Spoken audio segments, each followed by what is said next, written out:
nesse casarão ele nasceu. Inclusive a mãe dele é a irmã da mãe do Rodrigues Alves. Por isso eles são parentes, entendeu? E logo moço ele foi embora pro seminário e deixou Guaratinguetá. Nessa parte aqui de baixo, onde você está vendo desse casarão, aí funcionava uma joalheria que era do pai dele. E a parte de cima era onde ele nasceu. Eles moravam em cima. Inclusive esse casarão foi construído pelo seu Miguel Cavalheiro, que era pai dele. O Monsenhor Luiz ele é de Guaratinguetá. Ele veio para cá jovem, padre jovem ainda. A paróquia de Santana estava se organizando ainda quando ele veio aqui.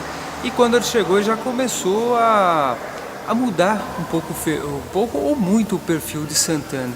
A mamãe contava que a minha avó fez de tudo para ele não ir para o seminário, porque ele foi muito criança para o seminário. Eles perderam o pai muito cedo. E a mãe tinha 2 anos quando meu avô morreu. Ele era rígido, enérgico, mas todo mundo gostava dele. Falava e o pessoal respeitava ele como uma grande autoridade aqui de São José. Ele sabia diferenciar o rico e o pobre, mas nunca menosprezar um rico com um pobre. Ele tem personalidade muito forte. Não, sim, vai fazer. E para ele dar uma bronca, dar no meio de todo mundo. Ele é personalidade muito forte. O tio Padre sempre foi uma pessoa muito enérgica, muito assim, muito correta. Então a gente tinha muito medo de ficar perto dele. Então eu me lembro muito todas as refeições, a gente nunca começava sem ele na mesa. Então ele sempre era o primeiro a se servir, a gente esperava, a família toda em redor. E tudo ele era bravo, né? Mas tinha muitas coisas úteis que fazia. A gente não pode olhar os negativos, tem que olhar muitas coisas positivas. Coisa bonita que ele me ensinou. Ele dizia que tinha que rezar muito terço e acreditar muito em Nossa Senhora. Ele era uma pessoa muito alegre. O que eu me lembro bem dele, quando viajava ele usava terno. Aqui era só batina. Vou mexer na praça, primeiro tinha que falar com o monsenhor se ele autorizava ou não mexer na praça. Não é que nem eu já chega, quebra, arruma não, aquele tempo eu vinha, conversava com ele. Ele tinha um laço muito grande de Salário de Paraíba com o Dr. Clemente, muito grande na Ródia com o Dr. Latré. Ele tinha muita amizade com o Dr. Latré, que é o gerente da Ródia, e era francês. Nossa, eu não saía do escritório dele, sempre encontrando, sempre junto. Quando eu ia para São Paulo, o Dr. Latré que mandava eu levar ele lá e ficar o dia inteiro à disposição dele em São Paulo, fazendo compras, o que eu queria em São Paulo, pedido do Dr. Latré. Um fato interessante, quando o Monsenhor foi a Roma, que ele foi como assessor do Dom Francisco Borja do Amaral, que era o bispo de Taubaté, ele diz que quando se ajoelhou diante do Papa, ficou tão emocionado que ele falou para ele que se não fosse abusar, não fosse faltar com o respeito a ele, que ele gostaria de receber dele 1/3. Aí o Papa Pio XII enfiou a mão no bolso, tirou o terço pessoal dele e disse: pois aqui está o meu terço para você rezar. E ele trouxe esse terço e esse foi o terço que acompanhou até ele morrer. E não é à toa que o hospital que ele construiu aqui em Santana deu o nome de Pio XII em homenagem à pessoa que deu esse terço tão precioso para ele. Então foi até um processo natural para ele ser escolhido como Monsenhor Luiz, ou seja, camareiro secreto do padre. É um título que o Vaticano deu para ele na década de 60, em reconhecimento para o trabalho que ele vinha desenvolvendo para a Igreja Católica. Ele acabou adotando São José dos Campos e São José, em homenagem a ele, deu o título de cidadão ao Monsenhor Luiz. A Santana, até hoje, né, é uma paróquia tradicionalista. Muitos ainda vivem em função do Monsenhor. No tempo do Monsenhor fazia aquilo, no tempo do Monsenhor tem isso, agora não tem mais. A missa era importante, era celebrada de costa, que ele ficava à frente dele, ficava o pessoal, ficava para o lado por frente, por detrás, ficava por detrás a gente dele. Hoje eles fazem produção mais tipo de mutirão, né? Vai o andor, todo mundo atrás, um carro de som, todo mundo nem andou. Carro de som no tempo dele não, era a Cruzada Eucarística, a JUS, depois as Filhas de Maria, as associações religiosas e as mulheres que não pertenciam às associações religiosas, tudo em fila, 4 filas. E quando ele chegava nas esquinas, ele parava e esperava, ficava vendo o povo. Ele não acompanhava num lugar só. Ele acompanhava junto com todo o povo. Todos tinham a oportunidade de passar, de caminhar um pouco com ele. Então chegava nas esquinas, ele gritava, alto mesmo assim, vamos caminhando, vamos caminhando, vamos caminhando, não cortem a fila, não parem, caminhem, caminhem. A gente tem saudade daquela ordem, daquela fila, onde se rezava, conversava-se menos. Porque antigamente era megafone, e essa pessoa pegou o megafone e começou a cantar. Daí ele lá do meio da procissão, ele, por conhecer todo mundo pelo nome, né? Então ele falava para as pessoas, chamando pelo nome, para tirar o megafone da mão daquela pessoa lá, e porque a pessoa não podia cantar mais. Então essa era a maneira dele se comunicar com as pessoas, né? Ele ia para Brasília, quando tinha um problema aqui, ele ia para Brasília direto lá com o presidente, e ia conversar com o presidente, pedir por que não saiu isso, por que não saiu aquilo. Caixa Econômica aqui, agora não tem mais a Caixa Econômica estadual aqui em Santana, né? Mas ele foi lá em Brasília e arrumou para vir a Caixa para cá. Se hoje o bairro de Santana tem um Senai, tem um Hospital Pio XII, tem uma creche, Maria Isabel, foi graças ao esforço, à dedicação e à amizade que ele tinha com os políticos da época. Enfiava a batina no bolso assim, ficava só com a calça, né? Tinha a calça por baixo, e ele andava aí carregando, ele carregava, eu vi, eu dou testemunho que eu vi isso, ele carregando carrinho de areia, de saco de cimento, de massa para sentar tijolo aí no Pio XII. Senhor Luiz, eu fui trabalhar no Hospital Pio XII em 1972. Fiquei lá até 75 trabalhando na pediatria. Aquela parte dos idosos lá do Hospital Pio XII, ele que construiu e depois entregou para a nossa congregação. Então a gente vê o zelo que ele tinha pelos idosos, pelos doentes, por todos. Então ele deixou essa marca muito grande de caridade, de pensar nos outros. O Hospital Pio XII, o bom senhor começou com a creche, né? Ele fez uma creche, depois virou uma maternidade, e ele fez uma parceria com as irmãs, o Instituto das Pequenas Missionárias, com a Madre Teresa, e doou o hospital para as irmãs, né? Que hoje se transformou nesse hospital de tecnologia, de alta tecnologia, que faz cirurgias cardíacas, neurocirurgia, UTIs cardiológicas, cateterismo, um hospital de primeira linha, um hospital que faz procedimentos complexos, né? Um hospital que engrandece assim a São José dos Campos e que foi iniciado pelo Monsenhor Luiz. Araci praticamente cresceu sob a orientação do Padre Luiz. A família dela, a família da Araci, eles doaram aquele terreno que é feito Pio XII, foi doação dos pais da Araci. Jerônimo Carnevale, mais conhecido por Mimo Carnevale, foi ele o construtor da igreja. E é justamente a igreja atual de Santana, somente composta de linhas retas, é uma lembrança da engenharia da década de 70. A igreja, quando estava fazendo, o pessoal lá em São José falava que era um absurdo ele fazer uma igreja daquele tamanho num lugar como Santana. Eu consegui um terreno, comprei um terreno para a Vila Vicentina, que mais tarde eu doei para o Conselho Particular Vicentina de São José dos Campos. Depois, eu tinha muito dó do povo daqui, dava um corte no dedo, sabe, na Santa Casa. Santa Casa longe. Eu então, de acordo com alguns amigos, e tomei a peito e lançamos a pedra fundamental do Hospital Pio XII. Enquanto na década de 40, 50, São José era mais o centro era mais voltado aos tuberculosos, era um hospital, um grande hospital São José dos Campos, o centro. Era uma miséria tremenda. Eu mesmo presenciei a morte de 2 tuberculosos na rua, 2 aqui em Santana e 1 na rua Vilaça. Teve hemoptise e morreu afogado no sangue. Eu raramente ia à cidade.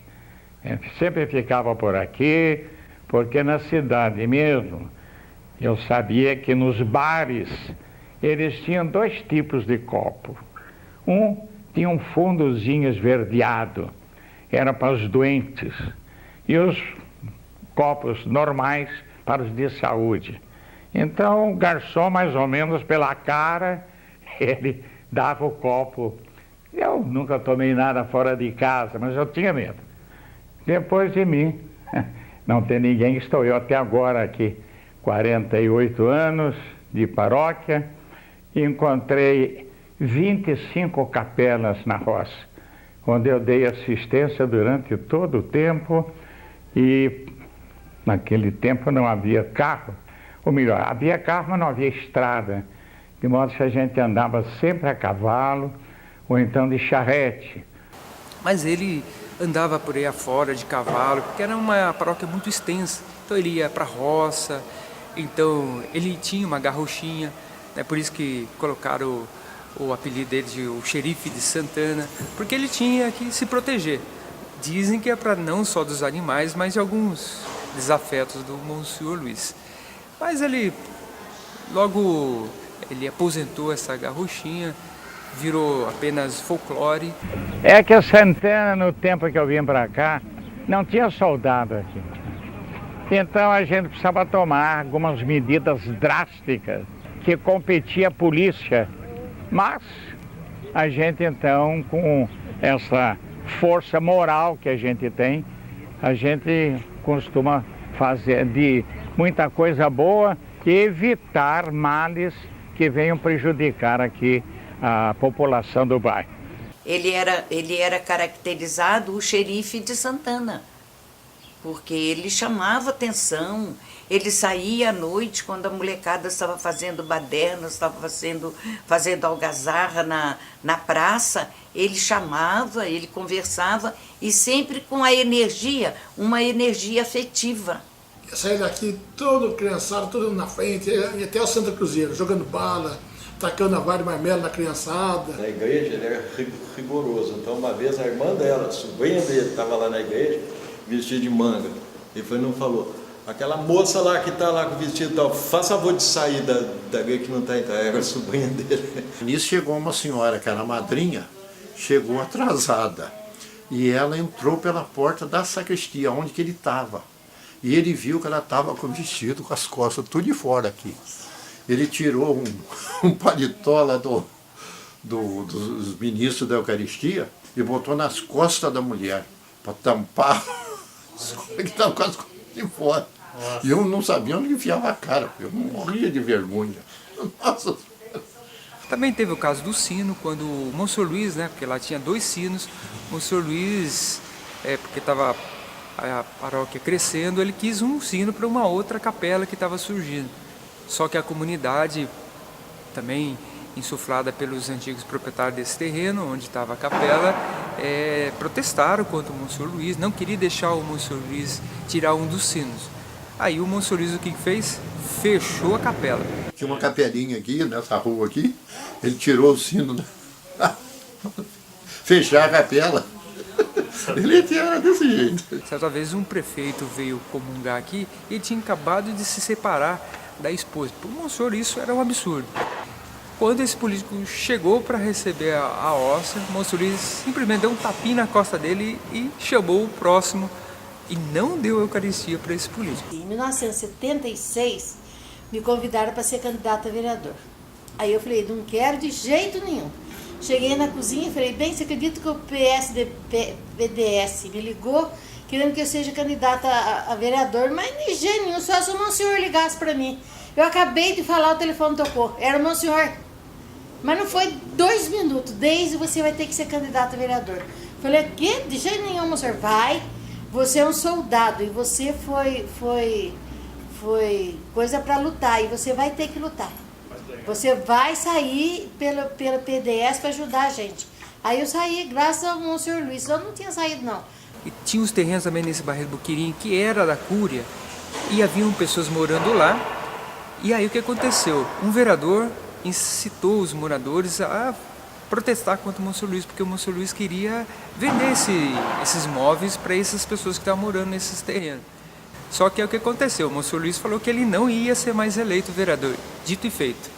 Na eleição seguinte, esse vereador acabou sendo derrotado nas eleições. Ele fumou 30 anos, né? Durante 30 anos ele fumou, depois ele parou, mas quando ele parou ele já estava doente. E ele, de vez em quando ele ficava internado no Pio XII, aí revezava eu e a irmã Paulina, Araci com a Zilda, irmã dele, e o Zico sempre ali presente.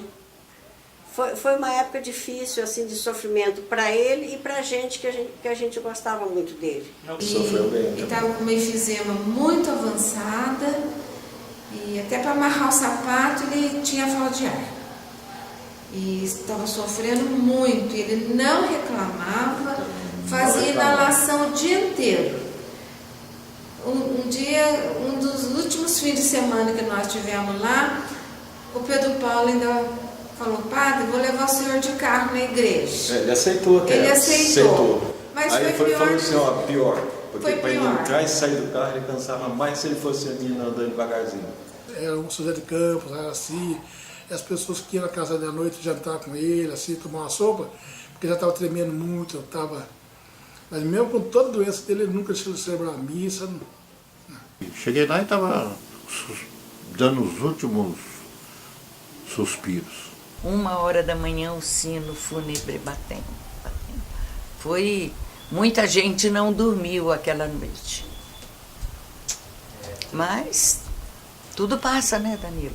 A vida é assim.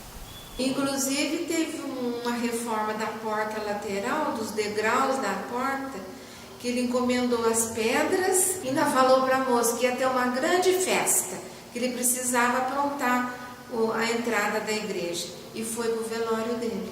O último desejo dele foi ser sepultado aqui dentro, da Matriz de Santana, porque foi ele que construiu. Ele foi sepultado aqui no altar. Só que, o que aconteceu? Como ele era muito querido aqui, virou uma romaria.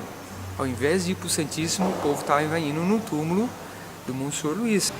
Então, o bispo, na ocasião, decidiu remover o Monsenhor Luiz aqui do altar e trasladar ele para o início aqui da igreja, aqui no saguão de entrada. Para mim foi um gesto até simbólico, que o ideal seria ficar na entrada mesmo, como um guardião, como um protetor, não só da igreja de Santana, mas como da igreja católica. E tinha uma empregada na casa, a Inha Maria, que foi para a casa do tio padre, mocinha, com uma filha, era viúva. Ela era filha de índio e morou com ele a vida inteira. Pra você ter uma ideia, tinha dia que a gente batia lá na porta, ela abria a janelinha e falava assim, padre não tá aqui. E fechava a porta e não deixava a gente entrar. A Inha Maria era uma pessoa muito fechada. A gente falava que a Inha Maria era um cão de guarda. Porque a Inha Maria era presente ali naquela casa o tempo inteiro. Se ele estivesse descansando, ela não deixava ninguém chegar. Ela tomava conta dele, mas cuidava mesmo. Mas a Inha Maria ficou até o fim. Ajudou a gente a desocupar a casa e até no dia que ela foi embora foi muito triste, eu lembro disso. Ela foi dando tchau, uma casa que ela viveu mais de 50 anos.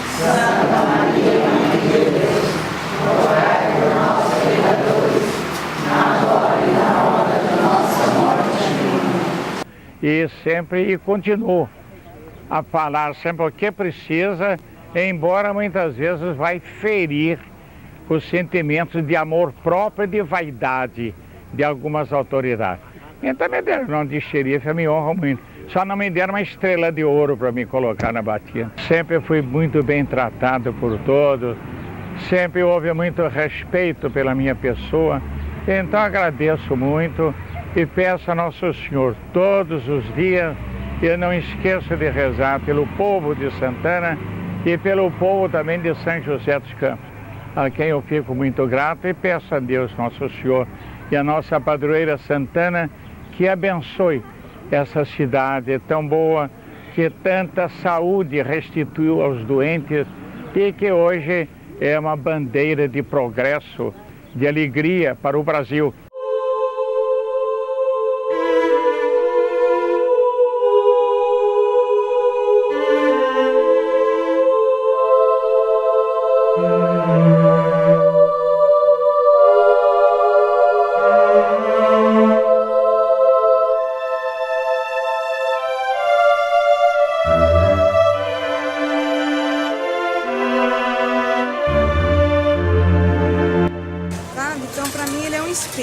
Ele era uma pessoa assim que